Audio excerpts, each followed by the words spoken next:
It's the Buena Park Police Department that is keeping your community safe. This is Crime Watch.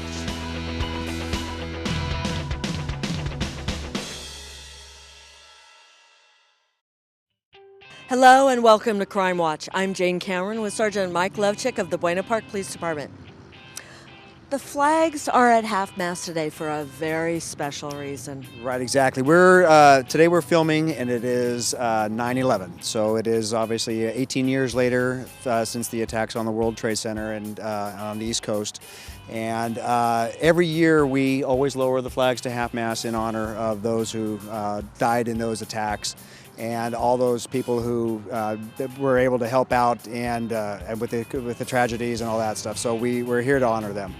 Why is it so important to remember this through the years? I mean, we have kids that are graduating from high school that it didn't happen during their lifetime, or they were so young they don't even remember it. Well, I mean, the mantra is, never forget. So we always hear that being expressed about that particular incident, that time of our lives. To me, it's so important, like you mentioned, that you've got young kids that probably weren't born or were real young when that happened. So it's really important them to remember exactly the sacrifices of all the first responders that rolled in there and that died in the collapse of the buildings. And it's just something that you can't just walk away from it and put it in a compartment and forget about it. It's just something you really have to remember. It really brought the country together, and it was the humanity of all the different stories and everything that goes on. I think it helped at that time too to make people understand that you and your fellow officers and all the other first responders, you dedicate your life literally to the job that you do on the street. Well, it's interesting that, when you think about it too, on that morning, those firemen, those first responders, the police officers, that was just a Tuesday morning to them. And who knew something like this was going to happen? But it really showed the people who just, like I said, didn't even think twice about it, running up those stairs and trying to rescue people. When everybody else was running out. Exactly. And that is the epitome of what we dedicate ourselves to. So, yeah, you're right. I mean, it's just one of those things where you just never know something like that's going to happen. But when it does happen, bam, you're just right there, and you don't even think twice about it. Your instincts take over, I guess.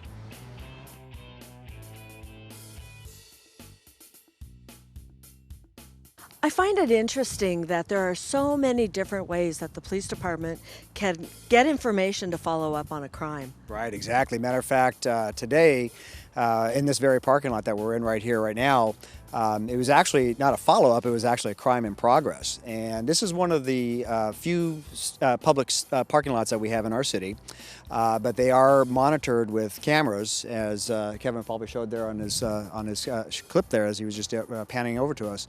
But it was great because we had one of our crime analysts was watching the cameras, and as she was watching it, a car burglary occurred right in front of her in this parking lot. So she was all excited about it, and she called over the auto theft detective. Look at this! And the detective was able to get on the radio and direct units into the parking lot, and the guy was caught red-handed. Yay! We caught a bad guy. It was wonderful because like I said, it's one of those things where you use whatever tools that you can to catch the bad guy. And a lot of times these auto thieves and the car burglars, they're in and out so quick that it's one of those things where you just need a stroke of luck to be able to catch them.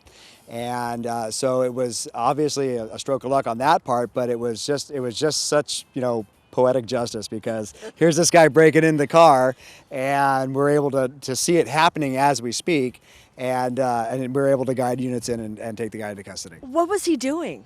Well, it was interesting because he was driving through the parking lot, and she was watching him do this.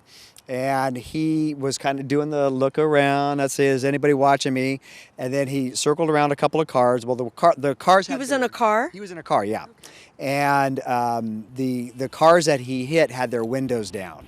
Okay, so that's kind of an easy target as opposed to going up and smashing a window. It doesn't draw as much attention. Don't leave your car window down. Exactly. But so he saw an opportunity, and we've always talked about how crooks are opportunists. They see things and they go, boom, let's take advantage of it. So this guy stopped. He actually parked his car.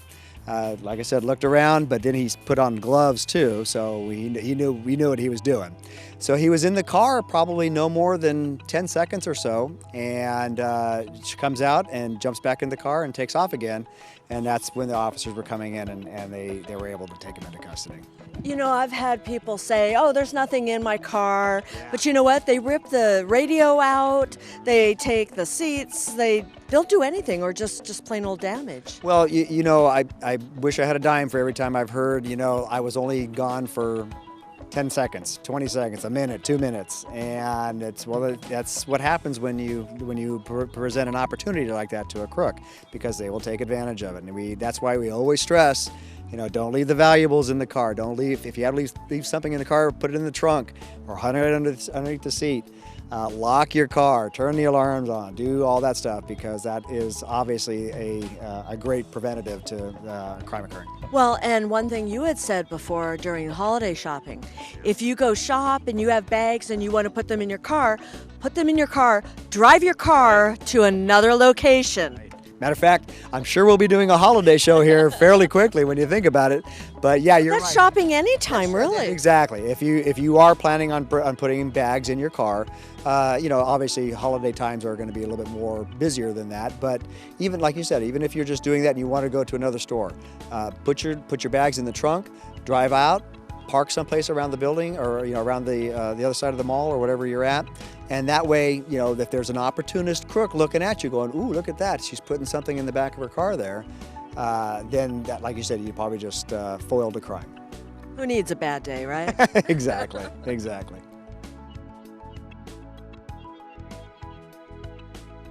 We'll say it once, we'll say it many times. This is a dangerous intersection during Halloween haunt. I wouldn't go so far to say it's dangerous. Dangerous because of what people do that they shouldn't do. It is extremely busy during the month of October, simply because of the event at Knott's Berry Farm, the annual Halloween haunt. So, but it's it's here, and like I said, this is one of the busiest intersections in all of Orange County during the month of October. So literally hundreds of thousands of cars probably go through this thing throughout the month, and lots and lots and lots of people trying to cross all intersections. Right, exactly. So what we're trying to do tonight is just to remind people that this is going to be a busy intersection. The whole area around Knott's Berry Farm is going to be very busy. So we just Beach Boulevard between the freeway and this is. Don't do it. Yeah, we just ask that people just have extra vigilance while they're driving through here during the month of October, because of the increased traffic and the increased pedestrian traffic that's going on around here. And again, it's not so much that it's dangerous, it's just very, very busy, but we don't want people to get hurt. That's really what it boils down to. And you've got officers, motor officers here that are directing traffic and so forth too. Exactly. And they have to be careful. Right. Matter of fact, we usually have a pretty big contingency of motor officers out here on the week, especially on the weekends. But yeah, they're here to make sure that people obey the rules, because there's a lot of rule bending out here when during Halloween. Because what happens is people get frustrated because they don't want to turn where they're not supposed to turn, or they want to turn where they can't. They want to go straight when they're supposed to turn. They're told to turn, yeah. This area actually right along here is kind of notorious for parents dropping off their kids. So that's a red zone, isn't it? It's a red zone, yeah. So go figure. But like I said, it's just one of those things where it happens once a year and it happens every year. So we encourage people that if they're going to be driving through this area, or if they're coming to the Halloween haunt, to please use extra caution when they're coming through here or anything around Knott's Berry Farm, just to make sure that everyone's safe. And the other thing is that if you don't have to come through this area, Don't. Yeah, there are plenty of other ways that you can travel around here. It's just if you want to avoid the headaches. Take the long way, and it'll actually be the short way. Right. We have people from the west end of our town that want to just go to the mall to go to dinner or something like that, but they'll come down La Palma here, and there's a million cars, and it's like, well, if you just went maybe one street to the south off of Crescent, or maybe even Lincoln, or even Orangethorpe, and come back up, you'd probably save yourself a real big headache.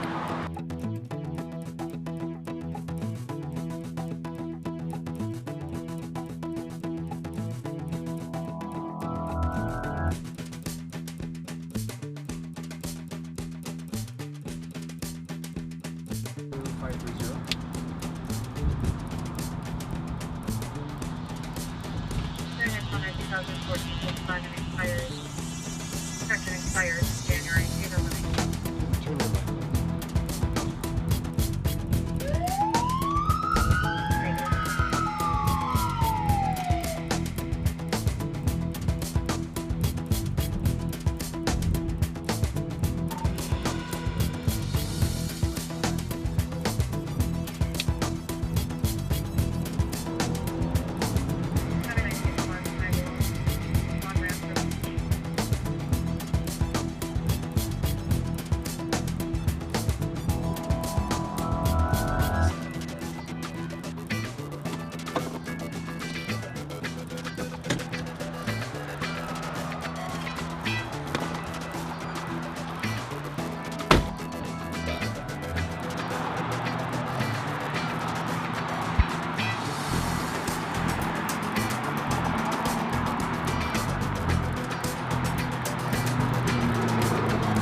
So you had found a car that had expired registration and tried to pull it over on Beach Boulevard, and you ended up on the freeway.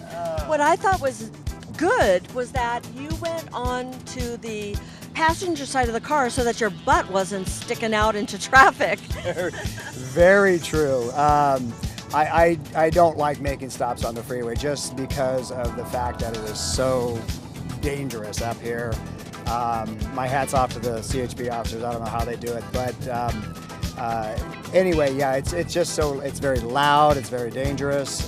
So I try to stop people. I hope when I turn the lights on, you always hope that they'll pull over before they get on the arm. But this guy here, or this lady here, she was getting onto the freeway, but she kind of took her time to pull over. And there was nothing, bad about it or anything like that at all. But it was just one of those things where you're going, oh my gosh, she's getting on the freeway. So anyway, yeah. So she had some expired. Her tags were expired, so we decided to take a peek at it. And according to the DMV, she has done a few of the things that she needs to do to get it done, but she hadn't done for her smog check yet. So she's paid her fee, she's did her insurance proof and all that kind of stuff, but she has to get the car smog. So if there's at least some effort in the making there by the person who owns the car, then we will, then I'm more apt to give them a little bit of a break, I guess. But again, like I said, if there's absolutely nothing going on the registration portion of it, or it doesn't look like there's any indication that they're trying to rectify the situation, then usually it's a ticket from them. For 2019.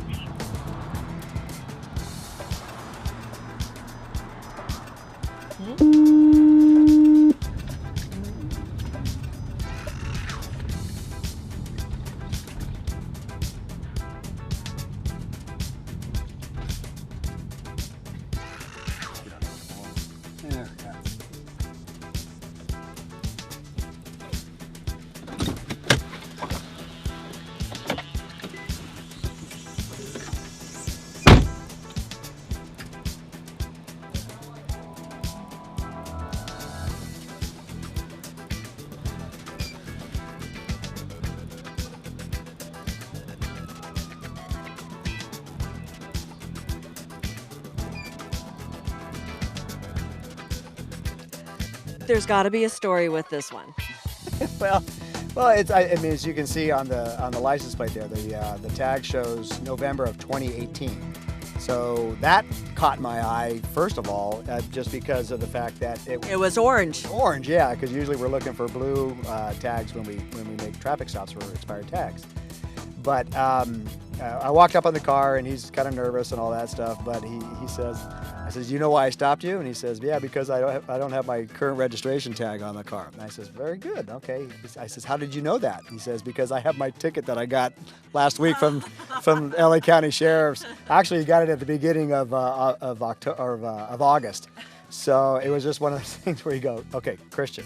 His name is Christian. I says, you need to, if something happens like this, you need to take care of it right away. Don't wait until the last minute to take care of business. And he was apologetic and all that stuff. But I says, as soon as you get home, make sure you put your sticker on there. So he has the sticker, he just hasn't put it on the car? He was digging around for it. He didn't have it there with him. Or he still has it there with him, but he just couldn't find it. But the thing is, we checked it on the computer, and it does come back as being valid.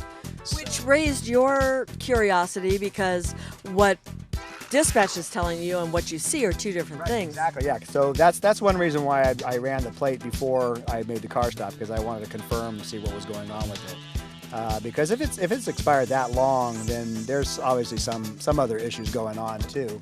So, but again, like I said, we verified that the registration was valid, and he swore on a stack of Bibles that he would take care of it when he got home.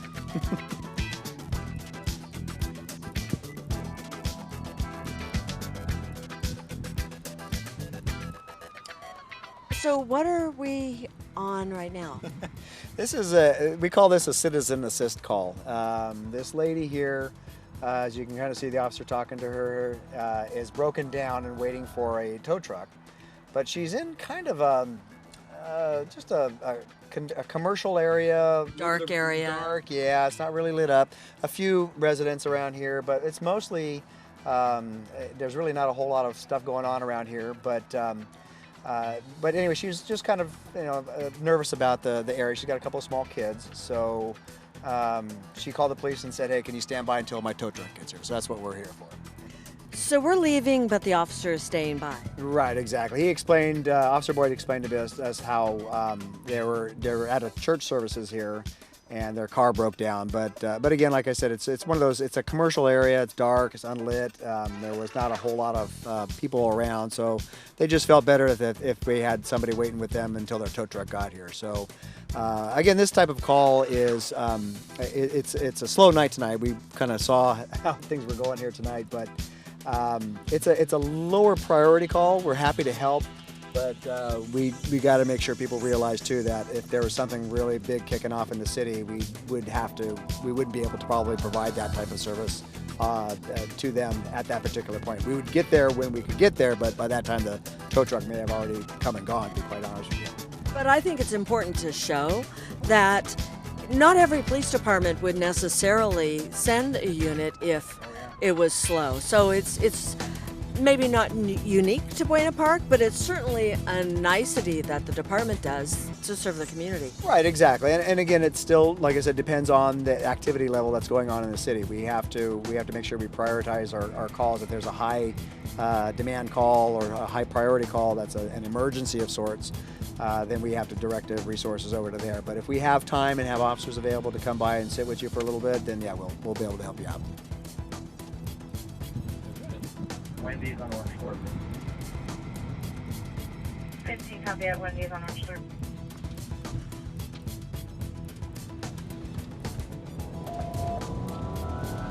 What are we going on? Well, we're heading over to an area where it sounds like there's an agency conducting an investigation in our city regarding a possible narcotics sales. And our officer just advised that they are in the process of stopping a car that's involved in this incident. So the outside agency has lots and lots of people, from what I was told, here. So it sounds like we're just assisting, but we're going to go ahead and go by and take a peek and see what's going on. 987, good for going back to the Okay. Copy 15. He says After that before rewind, he 10:34 says that rewind. the person's in custody already, so it went down really fast. Which is good. Well, yeah. I mean, it's certainly a heck of a lot better than all of a sudden you hear a chase going on and a pursuit and all that stuff. So, yeah, believe me, I'd much rather have it go quick like that and without any type of incident, and get the bad guy in custody or bad guys in custody. But again, at the same time, it's that went really fast. Well, and I heard initially when it came out that emergency beep came out too, which means It means basically if you don't need to be talking on the radio, don't talk on the radio. And there was one officer handling the radio communications, and so it's his radio. So in other words, he's the one that's instructing people where to go or giving the kind of the play-by-play. So he was coordinating it. So that means basically I've got the radio. I'll tell you where to go. Just get here. Get here in a safe manner, obviously. why would another agency come into Buena Park to handle something? Well, it's not necessarily handle. We've talked before about how there's really no there's no magic borders on our cities. The crime goes wherever it goes. Now, the agency that's out here, like I said, they were conducting an investigation in narcotic sales, and it didn't just focus into their city, but their investigation led them to here to maybe do the buy or something like that. So maybe the buy was set up by the undercover to be here for whatever reason. So it's not that they're poaching on our area here or anything like that at all. It's just that's the way of those types of investigations, that it can go pretty much anywhere. And let's see, we're going to be driving past the location here. We're not going to bother them because they're probably still doing their thing. But what we'll do is we'll drive past and see if there's any excitement going on. But looks like they're probably got everything wrapped up. I don't see any flashing lights or anything down there, so they may have already scooped somebody up and well, yeah, we see some of the cars over there. So it's obviously was not a big flashy show or anything like that at all, but It looked like a car meet.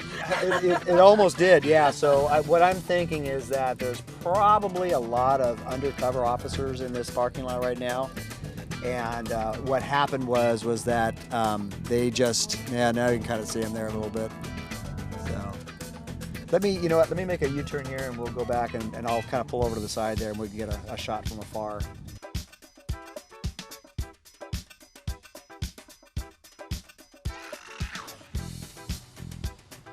There's a lot of cars there. Yep, a lot of cars, and again, it's probably one of those things where, like we talked about before, there's not a lot of flashiness going on here, but it's one of those things where there's probably a lot of undercover cars swarming the area, and they probably took down the car, the suspect, probably before all the excitement happened. So, like I said, it's just one of those things where it happens so very fast, but at least the person's in custody. Well, that's the right way to do it, when it happens really fast. Correct, exactly. That's really what you want to do. You want to take the bad guys into custody without incident. But there were a lot of police officers over there. There were a lot, and so we're gonna let them do their thing, and we might be able to see a little bit over here. But like I said, it's their investigation. We don't want to interrupt with it. But again, like I said, you can see a lot of the officers over there are just doing their thing, and they'll be wrapping up here hopefully soon.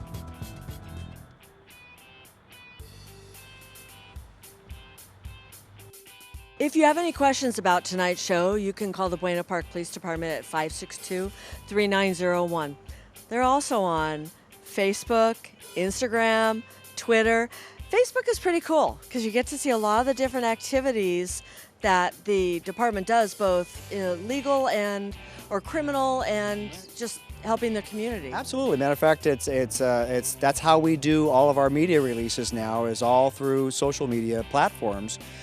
So what people are seeing are not only the things that we do on, like I said, fighting crime and things like that, but also a lot of the fun things that we do. Like, for example, today we are at a local school on a commemoration for 9/11, and we posted up all kinds of great pictures of the officers and the fire trucks and the ambulance guys there, at the school, and it's just a really great tool. Didn't we see a donut eating competition Ah, too? yes, I seem to remember that. Yes, but we're trying to forget it. With Sergeant Mike Levchick of the Buena Park Police Department, I'm Jane Cameron. Thanks for watching.